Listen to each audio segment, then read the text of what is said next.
Hi everybody, hopefully you can hear me all right. Loud and clear, jolly good. Excellent, there we go. Hold on one moment, hold on a moment.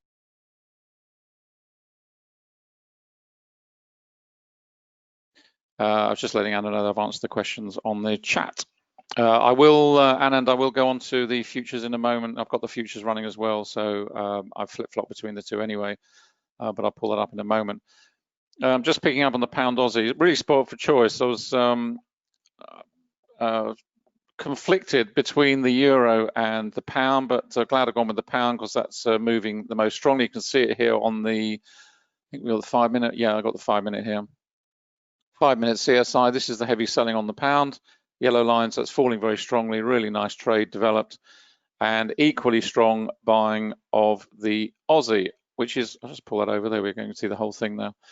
For those of you who come along regularly, you'll always know I'm looking at the extremes. So I was eyeing up the New Zealand or the Aussie is very strongly oversold. The New Zealand's been taking a battering, certainly in the faster timeframes, at any rate. And of course, up at the top, I'm looking at the pound, particularly as we're coming into the London Open. Always looking for opportunities. So that was fairly obvious to take a punt on that one. Keep an eye on that one. As I say, I'm always looking at the extremes because I want to get in early. Traders now joining this move. Clearly, there's some way to go on the 5 minute at any rate. And what we're always looking for is this these opposing forces, the opposing force of buying, counterbalanced by the opposing strength of selling. Because when you see that, you will see the strongest trend develop. And that's why we will start with the CSI, because the currency strength indicator gives us all that information. It gives you visuals on which currency pairs to consider. It also tells you which currency pairs not to consider, because I can tell you right now, if you looked at a pound euro chart, both of them falling, so there's not much going on there in terms of a trend. Equally, in terms of pairs rising, you've got dollar rising with the yen, rising with the Aussie, rising with the CAD, rising with the Swiss franc. So not much going on in terms of any of those particular pairs right now. So it's a question of teasing apart what it is you're going to trade and what is actually going to deliver some real momentum. Now, as I said earlier, I'm always looking at the tops and bottoms. I'm always looking for overbought, oversold state because I like to get in early and I'm greedy. And I also like to trade short side if I can. If I can't, and it's something that on the futures you can invert. Obviously, the currency futures there are inverted against the dollar, so there's a lot more opportunities if you can't find it on a spot market. But that's beside the point. Markets always fall faster than they ever rise. Generally speaking, it's not always true, but generally that is the case, and that's why if you analyse all my trades over the 20 odd years, you'd find that the vast bulk of them is the short side. But what you're always looking for is this strength and weakness which will deliver the trend, and you can see it here on the pound Aussie clearly. If we just hop over onto the multiple CSIs and just see where we are. There we go. This is on 1 minute, this is on 5 minute, this is on 10 minute, and this is on 15 minute. And what this isolates and highlights is really the context of time and what it is you're trying to achieve in your particular trading opportunity. Because what you're seeing right now over on 1 minute, you're seeing the pound very oversold and the Aussie very overbought. And you're starting to see that reverse. Now, if you're over here on the 15-minute time horizon, or indeed even on the 10-minute time horizon, the perspective at the moment is one where there's some distance to go. And even on the 5 minute, we've had the cross, but the Aussie, if it's going to go all the way up to the top, has still got some distance to travel, as indeed has the pound all the way down to the bottom. The same is true on 10 and certainly over on 15. And if you're a 15-minute trader, maybe looking at a 30-minute time horizon, excuse me, then what is going on down here will merely appear as a pullback, a pause point, a reversal. And you may well indeed see the pound go all the way back up to the top and the Aussie move all the way back down to the bottom in a 1 minute time frame, or even on a 15 or 30-second time frame, where those traders will actually be quite happily trading that in the opposite direction to the one that you're trading. Because your perspective is different. Your perspective over here is of a much lower time horizon, and you are prepared for the fact that what you're seeing over here on the 1 minute time frame is really just a pause point over here on 15 in terms of a reversal or pullback. As Anna said, markets never go up and down in a straight line. You can't expect them to, they never will. They'll always pause and reverse. And those are the points at which you get the emotional trigger of taking any profit off the table. Because if you got into this early on the reversal up at the top here somewhere, and you're now seeing this pause coming into effect, you're seeing this slight reversal in the Aussie here, and you're seeing some slight pause in the selling of the pound down here, your emotional response will be to close out that position, take your profit off the table, and head for the hills, which is perfectly natural. The problem is that if you do that all the time, what you will end up with is a series of small losses and a series of small profits. And that's the problem. And that's one of the reasons we develop many of these indicators, and in particular the trend-based indicators, the trend monitor, for example, we're using it in multiple timeframes to help to keep you in. And multiple timeframes applies not only to charts, it also applies to indicators, because it will give you that information about whether this change here that you're starting to see develop in terms of the Aussie kinking over doesn't look terribly strong, because it's sort of flatlining, it's oscillating around. It doesn't look particularly strong in terms of the development of selling of the Aussie on this particular time horizon. The same is true of also as the pound. But if this were to develop, then what you would see is you would start to see it appear on the 5-minute, through to the 10-minute, and ultimately on to the 15-minute. And that is just a fact of life, and it's about maintaining a position in the market through all the pullbacks and the inevitable reversals which happen in every single time frame. So if we go back to here, what are we seeing at the moment? If you go down to the 15-second chart, there we go. What we actually have been witnessing is that little sort of reversal here, but this is on a 15-second chart. So if you're on a 5-minute or a 10-minute or a 15-minute, you know, it's of really no consequence. What is of consequence, of course, on the slower time frames is when we go down to, let's say, the 5-minute. The fact we've got a volatility trigger on this particular candle. So we know for a fact the market makers are in here. Big candle, lots of volume, volatility triggered. What are we expecting? Well, at the very least, we're expecting some congestion, which is now building. In other words, we're going to trade inside the spread of that candle. In addition to that, we're also trading around the volume point of control. So, you know, there's two reasons to expect congestion, if you like. The trend monitor here, you can see has transitioned through into bright red, which is fine if we short the market. And the positive aspect of that particular chart from a short viewpoint is that the volume point of control, or the volume histogram rather, is now falling away dramatically. We've now got a low volume node in down here. We've got very much reduced volume in this region. So if we break below the bottom of the volatility candle, roughly around, where are we, 65, 66, something like that, the market should continue lower more freely. In other words, there's very little on this chart to suggest that the market is going to pause further once it gets below this level, because the volume here is so light, and it acts, excuse me a moment, just gonna switch off.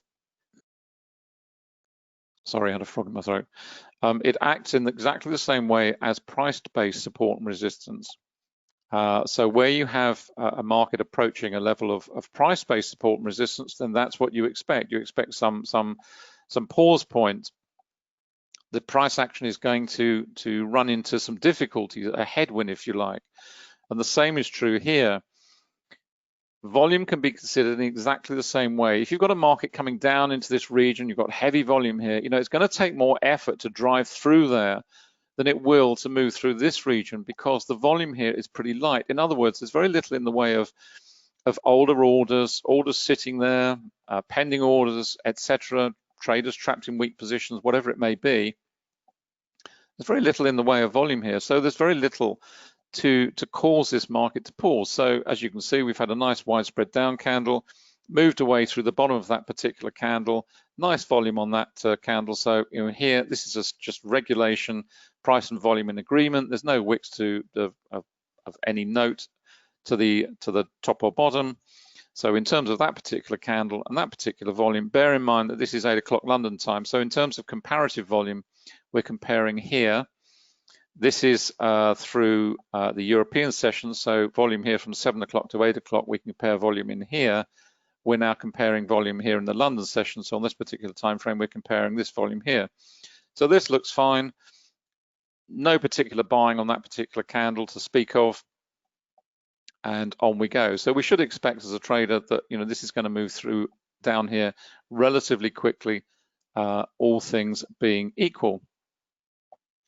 You then look at what's going on in terms of the other charts, see if there's anything we can pick up. Let's have a look at the 3-minute here. Similar sort of thing, we're coming down to a low volume node here, went back up to the VPOC. As I say, the other aspect of support and resistance is very much these price-based levels. This is on the accumulation distribution indicator, these dashed lines, the blue and the red. Work slightly differently to MT4, MT5 support and resistance, but the principle is the same. On MT4, MT5, you have dashed lines and solid lines to indicate strength. So the stronger the level, then it will appear as a solid region. On the accumulation distribution on NinjaTrader, what it does is it presents them as thicker lines. So this one's a lightweight area, if you like, but then we have a much deeper area here because it's a thicker line. It's also got one overlaid on the top. So this is a 2 and a 7 here. And then you've got this one here, this blue level, also very strong. So from a trading perspective, once you move through these regions, certainly to the short side at any rate, once we breach this level, we've gone through the volume point of control, we're moving lower, it's all good news in terms of taking a short position. The trend monitor is confirming that as well. And as I said, the trend monitor was really developed to help to keep you in. Just go up onto the 1-minute here. You can see what I mean. We came down to the volume point of control. There was a relatively strong region of price-based, what was support at that point. We went through this with a little cluster here of 2. So we broke through that. So that was good news. Then we came down to this next region, stopped at that briefly. Then we went through. So again, we've now got 2 levels of protection in place in case of any reversal. We then break through another one. You also see we've gone through this low volume node here pretty quickly. We've also gone through this one pretty quickly because there was nothing there to cause the market to pause. Now we're starting to build into a congestion phase down here, so the volume is building. And if this volume continues to build, then what will happen is this volume point of control here will actually hop down to this level to show that at this point, we are now reaching a point where the market is in price agreement. There we go, it's actually happened in real time. So we're now building at another volume point of control because this volume has now exceeded the old volume up here. And we're now trading at a point where the bears and the bulls are in agreement. In other words, there's no strong bias of opinion either to the short side or the long side. But you can see on the trend monitor here, this is a classic, if you like, this is a classic color change. We went through the uptrend here, bright blue. Then the trend monitor starts to think, hang on a minute, I think we've got a bit of a change in trend coming on here. So we go dark blue. We go into congestion phase. It then thinks, well, actually, I think this is converting into a possible complete reversal from a primary bullish to primary bearish. So we go dark red. Then we come out the other side into bright red. But what you'll see in the pause points here is you go into a darker red. But what it's doing is it's basically saying to you, yeah, okay, I understand we've got a little bit of reversal going on, but sit tight, don't worry about it for the time being, because we're not seeing that develop into a full-blown reversal into the uptrend again, and on down we go. And that's just on one chart. And obviously you're looking at the volume profiles, you're looking at the VPOC, you're looking at support and resistance and everything else. But when you put it into context of the multiple time frames, and this is what I'm trying to convey here, is if you look at the 15-second chart, the trend monitor has actually developed into a little run higher. Now there will be traders who've taken that position. That's fine. I trade the 15-second chart myself on lots of different markets, so you're in and out of there all the time. And what you're seeing there is a microcosm of what I was trying to explain on the multiple currencies strength indicators, where you are seeing this constant pullback reversal within a very fast time frame, which to a slower time frame trader is of no consequence, but to a scalping trader is of consequence because they're quite happy to trade on those sorts of time horizons. And what you're seeing, and if this actually develops into a full-blown reversal, in other words, from coming down to going up again, then what you will see here is continuation of the trend monitor confirming that. The market will rise. You'll then move over onto the 1 minute. You're starting to see a possible change here on the trend monitor, which has gone to a darker color, purely because we're now in this congestion phase, but we're trading around the volume point of control, so it's to be expected. No great surprise there. And if you go up onto the 3 minute, not a flicker of a change on the trend monitor. You wouldn't expect to see it because it's too far away from the 15-second to be of consequence. And equally, the same is true down on the 5 minute and the 10 minute, and obviously right the way out to the daily, where the trend monitor there is very much still in bullish momentum. Because if you go onto the daily, if you were trading that on a daily time horizon, what's going on the 15-second, 5 minute, whatever, is really of very little interest to you. What is of major interest to you here is the fact that we've had a lot of failures at this region. We've got a double top here, which ended up with this the price crashing down here in September. And once again, we're coming up to test this level, which from a daily perspective would certainly be a key level for you holding this position. If you weren't in the market at the moment and you were looking at this as an opportunity to buy this particular pair on this time horizon, then what you would almost certainly be waiting for is you'd be looking at the weekly chart as well. But what you'd almost certainly be waiting for is a break and hold above this particular level, because you can see how it's reacted.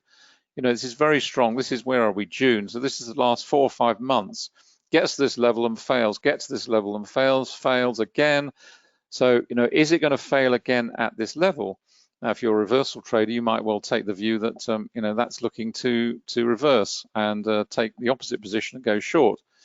What's also interesting from a volume perspective, if you look at the volume here, the volume is actually falling away. So we've got a market that's rising on falling volume. Now, I've got the volume switched off here. It's not updating in real time because I've got so much data coming in on this machine and elsewhere. But you can switch that on and off to have it updating in real time. But it will be interesting to see what the volume is at the end of today if you were looking at, as I say, either an opportunity to take a long position once you break through this region, or to take a short position as a reversal. You've got a nice little platform of support in here underneath, so you've got some protection there anyway. But that's just an interesting chart. Sorry, I went off at a tangent there. But it just shows you how, and obviously that analysis of that chart that could be a 15-second chart. The principles that we teach, the principles that we trade on, they're identical. It doesn't matter whether you're a scalping trader on a 15-second chart or whether you're a longer term trend or swing trader on a much slower time frame. The principles and how the indicators work are identical. On that note, could you just take a couple of questions? Yeah. I will go on to the futures chart for you, Anna, and I haven't forgotten, don't worry. Yeah. Okay, let me answer.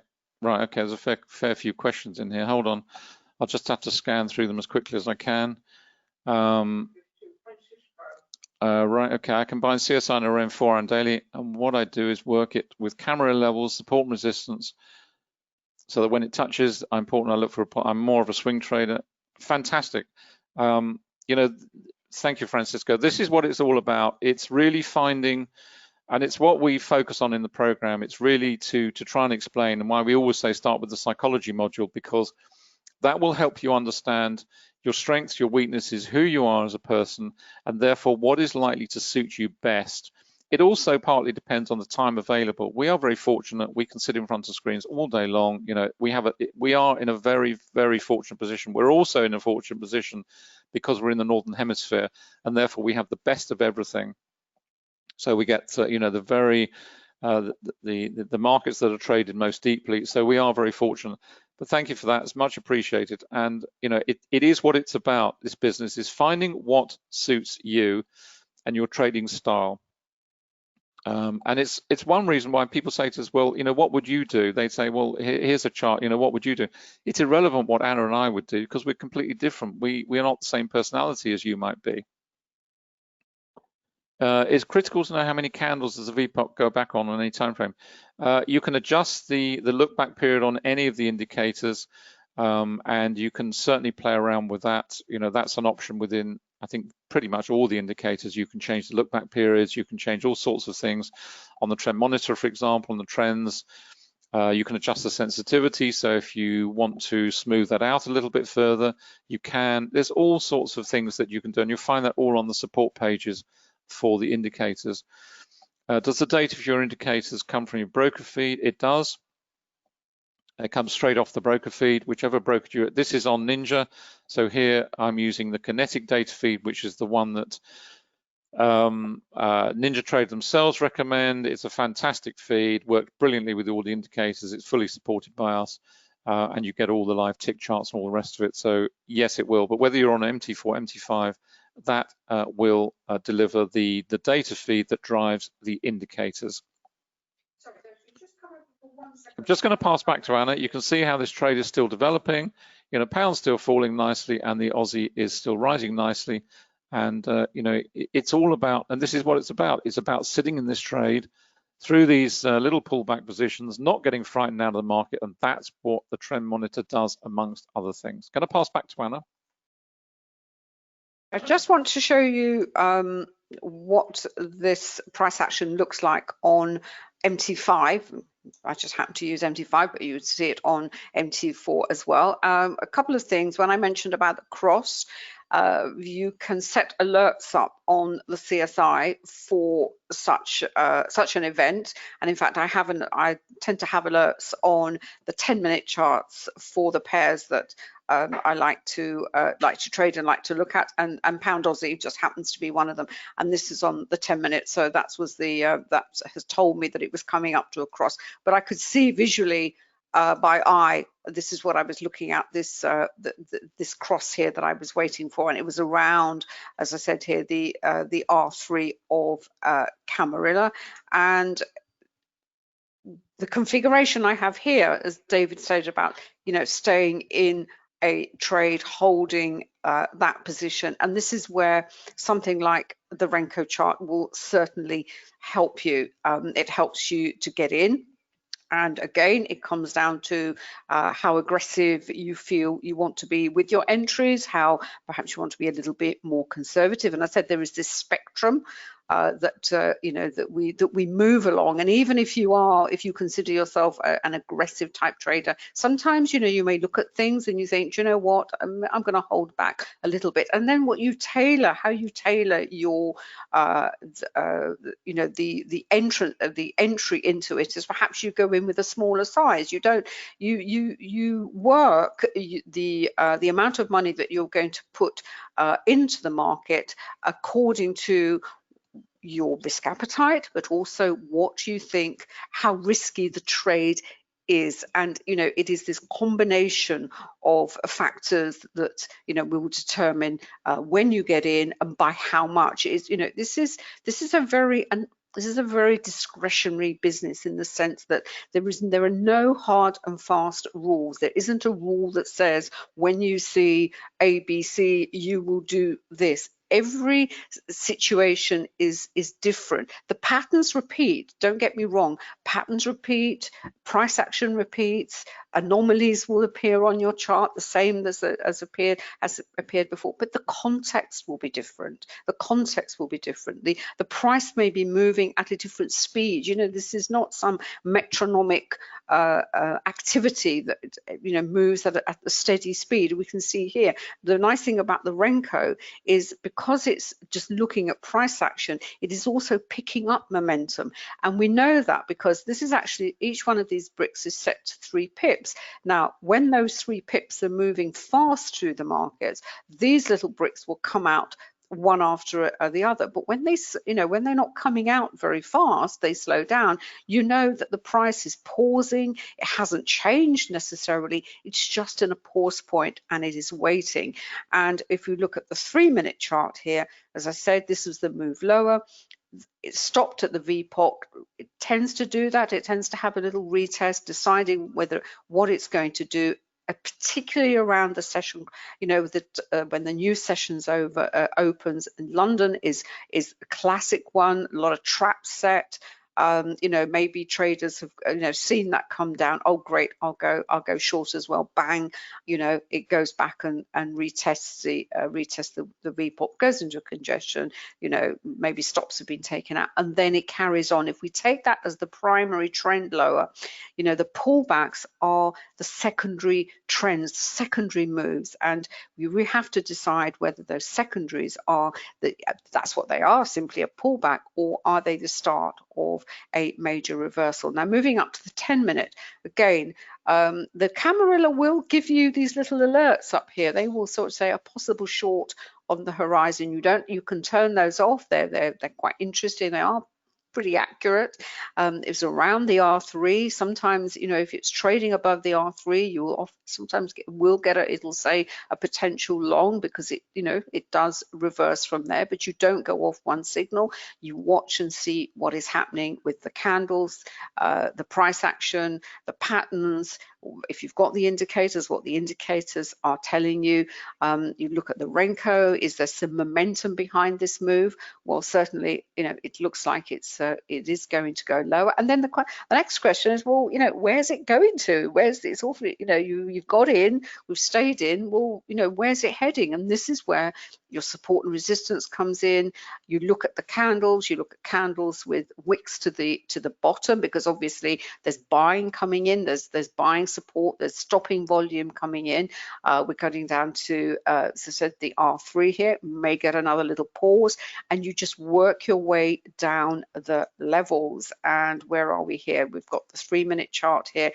We've come to, as I said, this is the little bit of buying coming in, but you put everything together, and you know, it will give you a complete picture. As I said, what's happening on what often happens also when you get a little bit of a push down and a bit of momentum coming into something, you do get a reaction and almost a kickback, as it were. So right, it's moved fast, right, that's and sort of buying comes in, and if it's to the upside and it moves fast, it's suddenly, you get this stop start all the time with a price action. But as David said, when it starts to fall, it tends to fall much, much faster than it goes up. So at the moment, there's nothing in here that tells us that this is due for certainly a major reversal. Yes, we've had pause points. Yes, we've had buying coming in, as we can see here on the 3-minute chart. We've hit this level here, which is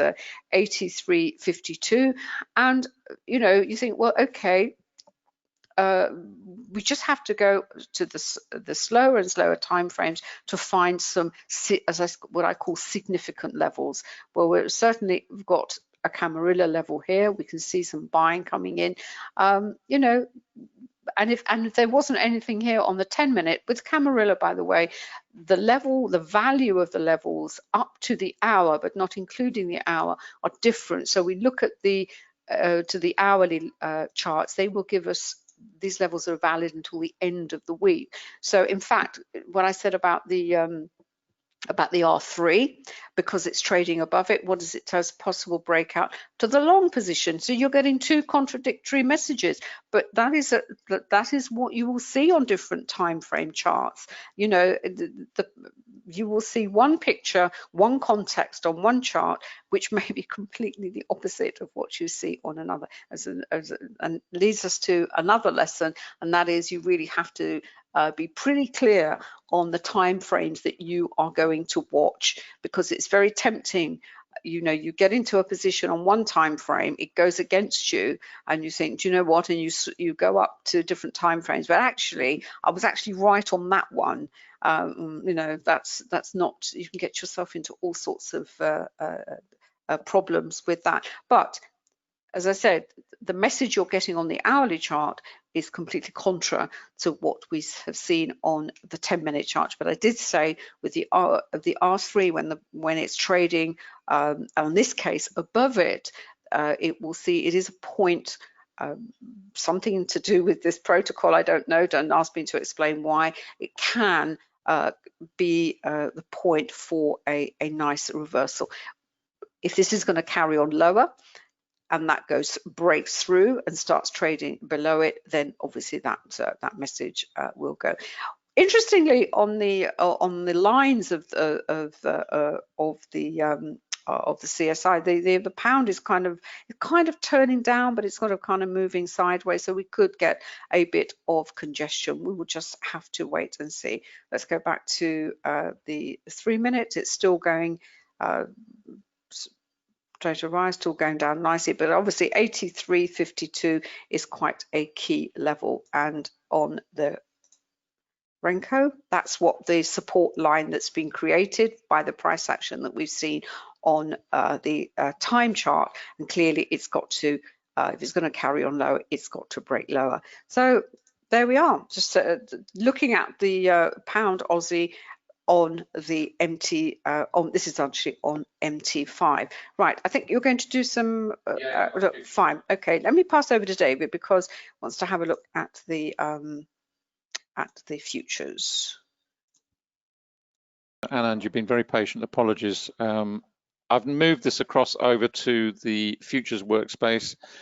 I've got the 6A, which is Aussie dollar, I've got the 6B, which is cable pound dollar, the 6C, which is dollar CAD inverted, so it's CAD dollar, because on futures, I'm sure you know, everything is quoted against the dollar. So it is the inverse. So when the dollar is being sold, which it is at the moment, you can see it's curled over. This is on 5, I think again, yeah, 5 minute. It also shows you using the CSI for whether you're trading spot or futures, using exactly the same way. So the dollar is starting to sell off quite strongly, as indeed is the yen. New Zealand is rising quite strongly. The pound, you can see, is starting to flatten off a little bit. The buying in the Aussie that we saw is still continuing though. But in terms of dollar, because this is really a view on the dollar, if you will. So we've got Aussie dollar, pound dollar, CAD dollar. So in other words, they will all move in the same direction, which is great when you're looking at the futures market. It also gives you, as I said earlier on, the opportunity, if you want to short something, if you can't short it in spot, you may be able to find it in futures. You've then got euro dollar down here as well. We've got the dollar yen here, and the dollar yen does not move in the way you would expect it to move. We spend a great deal of time explaining in the forex program about why that is, because a lot of traders seem to assume that the dollar yen trades, if, for example, with yen sentiment, will move in the same direction. It won't. It moves in its own orbit. It is a unique currency pair, and it is one of the trickiest pairs to trade. Almost the trickiest, I would say. And then down at the bottom right here, we've got, so that is, that's not dollar yen, that's yen dollar again. So that's why the data down here is looks a little bit strange, but trust me, that's what it is. And this is New Zealand dollar. You can see the strength of buying in the New Zealand here, very strong. In terms of where that's going to, well, it's certainly going to get up to, let's just pop that up full size, make it a bit easier on the eye. There we are, pull that out. Where is that going to? Well, you know, it comes back to this whole business of resistance areas. Where is this trade going to take me? Have I got some decent clear water between where I'm getting in and where I think it may struggle? And in terms of New Zealand dollar, you can certainly expect it to struggle at this level because you've got the volume point of control there. So in terms of how much further it's going to go, probably not a great deal of distance before it starts to move into a range-bound area. You've then got some pretty strong price-based resistance coming into play with all these various levels stacked up here. If it manages to break above this region, then fine, you've got low volume, but then you've got another big wedge of resistance overhead here, which you can see how strong it was here. So, you know, there's several reasons there, perhaps not to take that particular trade at the moment. But in terms of others, you can see the dollar is selling off strongly. And that's why we're seeing this, we saw this reversal. This is on cable, on futures, 8 o'clock, exactly the same principles. This is 8 o'clock, this is 7 o'clock. So we've got the European volume in here, which we can compare. And we're now looking at the UK, London Open, and all the volume in here we can compare. And what's interesting about this particular move, as we get into London, we get a volatility trigger. We're still trading pretty much around that range, but what's also interesting is the volume on that heavy selling was falling away. So we had an initial heavy volume to start with, volatility trigger right down here, but then the volume itself is falling away, and it falls away further here. So what is that telling you? What it's telling you is that the selling pressure is reducing, it's falling away. In other words, the sell side is not as strong as it was, certainly at the open, and is now diminishing. And what you want to see in terms of this particular rally is obviously volume rising to support it. But again, as with the previous chart, New Zealand dollar, same problem. If you were going to take this as a long position, where is it going to go? We're almost certainly going to hit this level here. It's going to stop there, certainly for a period of time. And above it, you've got some very strong levels above here. Also, decent one there. You've got a cluster of 3 here. You've got all sorts of reasons that the market is going to suggest that. Not least of all, bear in mind, if you're trading pound, you've got to deal with Brexit and all that entails. Just have a look at Aussie dollar, see what that is. This is probably a better proposition. Why? Because first of all, we've broken away from the volume point of control. The trend monitor's transitioned through the blue, you can see, which is great. We've also managed to get through this very solid level here at 70.46. And that break was also supported on very good volume, very little wick to the upper body. So, you know, tiny bit of selling in there, but nothing really too much to worry about. So nice volume and price there, volume, price and agreement, all good stuff. And as we move higher, well, we've got some price-based resistance ahead for sure, but it's not huge. And then we've got this very nice area of low volume on the chart. So all things, just move that chat box out of the way. All things being equal, you know, it should go through there pretty swiftly. And also below us now, we've got a very nice platform here, which will act as a platform and also hopefully act as a support area should the market reverse. If we had a position here, you know, we've got a stop loss somewhere down here. Then, you know, if the market reverses against us, at least we've got some protection in place, some technical protection to hopefully halt any reversal or pullback as the trend starts to develop. But in terms of where that is at the moment, you can see the Aussie here on 5 is right up into overbought at the moment. So, you know, again, you'd have to ask yourself, well, you know, how much further has this got to go? Because the Aussie is up here. Then you'd be looking at the much slower time frames of 10 and 15 and so on and so forth, and so on you go. And that's really just the way it is. So, you know, this could be any chart. This happens to be a futures chart, but it could be a spot chart, could be anything. Really, what the chart is for is almost academic, other than obviously understanding the futures contract you're trading or the spot market you're trading, whatever it is. Other than that, everything else is the same. It's volume price analysis, it's the indicators, it's multiple time frames, and so on and so forth. You can see what's developing here. This is on CAD dollar, so the CAD's rising. Nice move here. We've got volume rising, which is good. We've broken through a pretty strong area of cluster here of 2 on resistance. We're now moving out. We've got a very limited level here, which is, you know, minor, and we've got low volume developing up here. So from a perspective of, you know, whether that trade is going to develop further, certainly looks as though it will. You know, it might be one to consider for the shorter term.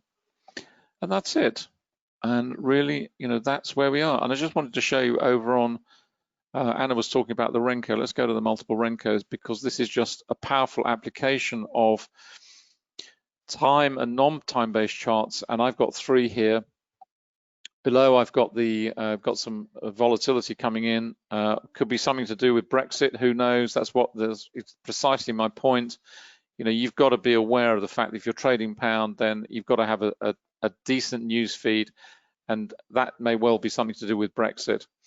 But what it tells you is you've got a volatility trigger. You know, expect some congestion. We've gone into the volume point of control here, but it's a blend of time. We've got 15 second, 30 second, and the 1 minute down here, and up at the top I've got the equivalent. So in terms of the brick size, what the Renko optimizer does, it delivers the optimal brick size. So if I flick this down, we'll just take a quick look. This is on 15 second. That was on 19. In other words, that was 1.9 pips. And that has now changed. That has now gone to 2.7. So the brick size has actually increased. So we've gone to 2.7 pips now. This will also probably increase. I won't do them all. And across out to the slowest time frame on our 1 minute. But it's a powerful way to blend time-based charts with non-time-based charts, because it gives you the best of both worlds. You've got the volume price analysis methodology below. You've obviously got all the indicators there as well. You've got the volatility trigger, which gives you all the information, the volume point of control, and then up at the top here, you've got charts which reveal momentum, because the bricks will be built at different time frames, because the only metric that is governing when this brick will be built is this here, which is 2.7 pips. So as soon as 2.7 pips up or down have gone through, the brick closes and moves on. It's as simple as that. Whereas on a time-based chart, this has to close after 15 seconds. That's the only metric that governs it. What governs this is that, which is not dependent on time, and therefore on a Renko chart, you see momentum. You don't see it on a time-based chart. What you see on time-based charts is volatility and a lot of oscillations, but what you see on Renko is the actual development of that price action. You can think of it, if you like, of actually deconstructing the candle, a time-based candle, into the various component elements and printing that on a chart. And that's pretty much what the Renko does. It gives you this inside view of the price action and gives you the trends and develops the trends which you don't see within the candle on a time-based chart. So it's a powerful application of both a time and non-time-based chart. And using this way, use 3. It's very powerful, I can assure you. It's one of my go-to workspaces all the time. I've got it over on the trading systems behind me. So just wanted to highlight that one for you. Let me just see if there are any more questions before we wrap up. I think we've done. Yeah, I think all done. There we go. So, hope you enjoyed this session. Let's just very quickly go over onto where you can find all the bits and pieces. This is where you'll find annacooling.com. You'll find all the books up there on Amazon. They're in both Kindle and in paperback. You'll find them all there. In terms of the indicators, you'll find them at quantumtrading.com. MT45, NinjaTrader 7.8, also TradingView. I've got TradingView running. I haven't pulled that across today, but I'm just keeping an eye on the VIX. That's tracking down at the moment, but still pretty high at 28.7. And TradeStation is coming, I can assure you. It's been a long time, and it's been a huge amount of work for us, but we are getting there, I can assure you, and hopefully get those launched by the end of this month with a fair wind. So that's what's going on. We are working, once we've launched TradeStation, we will be dropping back onto TradingView. We will be porting all the indicators that are missing from that particular package there, because we now have the opportunity to develop them for TradingView. So you will find the currency matrix, the currency array, the currency heat map, the VPOT will be there, support and resistance. They'll all be there within the package. So if you've invested in the full package for TradingView, good for you, because you'll be getting all those free of charge, because I can assure you once they are there, the package will be aligned in terms of price with MT45 at $894 rather than 600 and whatever it is. Can't remember off the top of my head, but it's around $600 or so. So if you've invested that in the past, you'll get them as a free upgrade. If you buy it within the next few weeks, you'll also get them as a free upgrade thereafter that will move to the same price. Once we've done that, there's a whole bunch of things we're doing. There's some new indicators in the pipeline. We'll also be focusing on TradeStation. We're on stocks on that. We're looking at order flow. We've also got, we will be also porting over to multi-charts next year, being the next platform we're working on, and lots more to come besides. In terms of the Forex education program, you can find it here at quantumtradingeducation.com.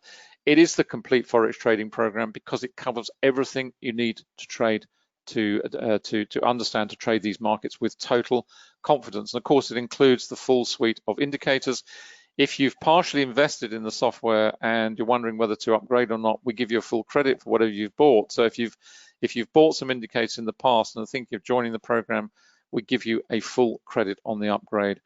These are the core modules: psychology, fundamental, relational, technical, and mechanics of trading module. And then there's a whole raft below: VPA chart examples, how to use indicators, pulling it all together, topic webinars, webinar library, and resources. There's around 250 hours of video in there. There are over 440 odd lessons, I think, individual lessons. It's comprehensive would be an understatement, but when you come out the other end of it, you will have complete and total confidence and a total understanding of how to trade the FX market with complete confidence. That's it, we're done. Hope you've enjoyed today. Thank you so much for coming along. We have to run. We will be back same time next week, 7:45 London time. And if you're going to join us later, it's 3 o'clock for the US market session. So enjoy the rest of the trading day. Stay safe and well. We will see you later, or we will see you next week. Thanks so much, and see you soon, and bye for now.